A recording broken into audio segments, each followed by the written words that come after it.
நமக்குள்ள இருக்கிற ஆண் தன்மையும் பெண் தன்மையும் இம்பேலன்ஸ் ஆகும்போது என்ன நடக்கும்னு சொல்கிறேன். இது ஜெண்டரை பொறுத்தது கிடையாது, தன்மையை பொறுத்தது. யார்கிட்ட வேணா இருக்கலாம். இப்போது ஒரு பெண் தன்மைக்குரிய தன்மைகள் என்ன? அன்பாக இருக்கிறது, அரவணைக்கிறது, பொறுமையாக இருக்கிறது, சகிச்சுட்டு போகிறது, பணிவாக நடந்துக்கிறது, கனிவாக பேசுறது, இந்த மாதிரியான குணங்கள்லாம் இருக்கும். இது இம்பேலன்ஸ் ஆகும்போது ஓவராகிடுது.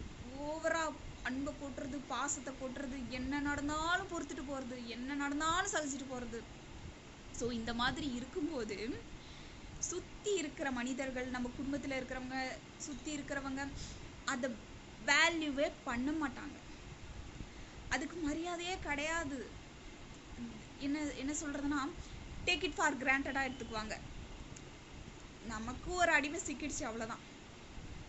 நம்ம எவ்வளோ பணிஞ்சு போகிறோம் அப்படின்னா இந்த குனிய கொட்டுறது அப்படின்வாங்களே, அந்த மாதிரி நம்மளை இன்னும் அது கஷ்டப்படுத்திக்கிட்டே இருப்பாங்க. இந்த மாதிரி நிறைய பிரச்சனையை ஃபேஸ் பண்ணுற மாதிரி ஆகிடும்.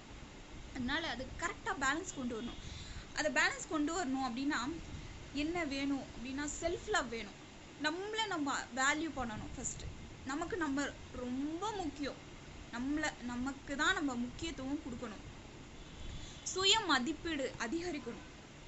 நமக்கு நம்ம தான் ராஜா ராணி. நம்மளை கீழ்த்தரமாக நடத்துறதுக்கு யாருக்குமே உரிமை கிடையாது.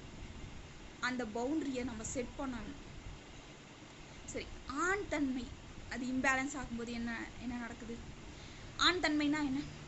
ரொம்ப தைரியமாக இருக்கிறது, அத்தாரிட்டேட்டிவாக இருக்கிறது, கடமை உணர்வோடு இருக்கிறது, பொறுப்புணர்வு, வீரம், சுயத்தில் நிற்கிறது, இதெல்லாம் இந்த மாதிரி இன்னும் நிறைய கூட இருக்குது.